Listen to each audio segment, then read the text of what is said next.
আসসালামু আলাইকুম। আজকে আমি রান্না করব চিকেন বিরিয়ানি। আমি চিকেনগুলো ভালো করে ধুয়ে লবণ, আদা রসুন জিরা বাটা, সামান্য লেবুর রস,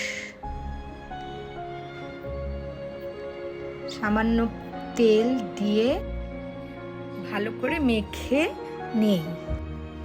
মেখে 1 ঘন্টা রেখে দেই। তারপর চিনি, পেঁয়াজ কুচি, তেল, টক দই, আদা রসুন জিরা পেস্ট, মরিচ, কিশমিশ, কাঁচামরিচ, জয়ফল জয়ত্রী, জিরা, শাহি গোলমরিচ, বাদাম বাটা, এলাচ, দারচিনি, তেজপাতা, লং, লবণ এবং জাফরান দুধে ভিজিয়ে নিয়েছি, ঘি। এখন আমি একটা কড়াইতে পেঁয়াজ কুচি ঢেলে দিলাম। তারপর বেরেস্তা হয়ে আসলে কিছু বেরেস্তা তুলে তেজপাতা, আদা রসুন বাটা দিয়ে মরিচ গুঁড়ো 3 চা চামচ দিয়ে দিলাম। তারপর নেড়ে আমি বিরিয়ানি মশলা অর্ধেক পরিমাণ দিলাম আর বাকিটা রেখে দিলাম। তারপর আমি এখন মুরগিগুলো দিয়ে দিলাম।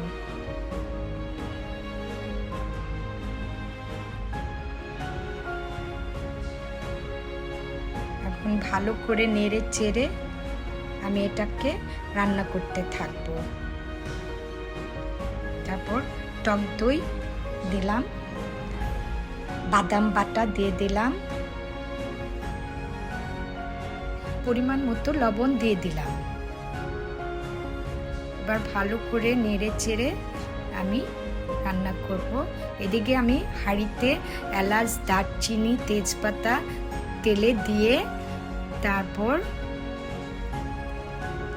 লবণ দিয়ে দিলাম, পরিমাণ মতো পানি ঢেলে দিলাম। তারপর আমি মাংসতে কিছু পরিমাণে চিনি দিলাম, বাকি চিনিটুকু পানিতে ঢেলে দিলাম। বাদাম বাটা দিয়ে দিলাম, বাকি বিরিয়ানি মশলাটুকু ঢেলে দিলাম। তারপর আমি টক দইটুকু ঢেলে দিলাম। এখন আমি কেওড়ার জল একটু পরিমাণে দিয়ে দিলাম। তারপর চালগুলো ঢেলে দিলাম। তারপর ঘি দিয়ে দিলাম, কাঁচামরিচ দিয়ে দিলাম। আমার রাইস প্রায় তৈরি। এখন আমি অর্ধেক রাইস আলাদা করে রাখি।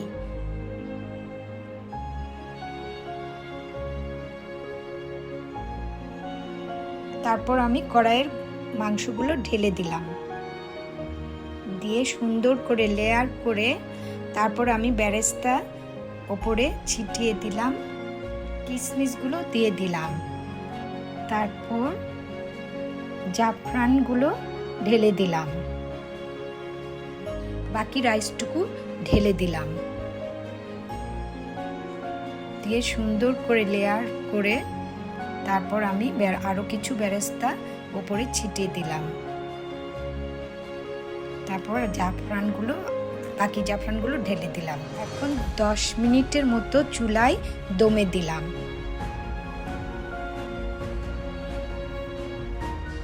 তৈরি হয়ে গেল আমার মজাদার চিকেন বিরিয়ানি।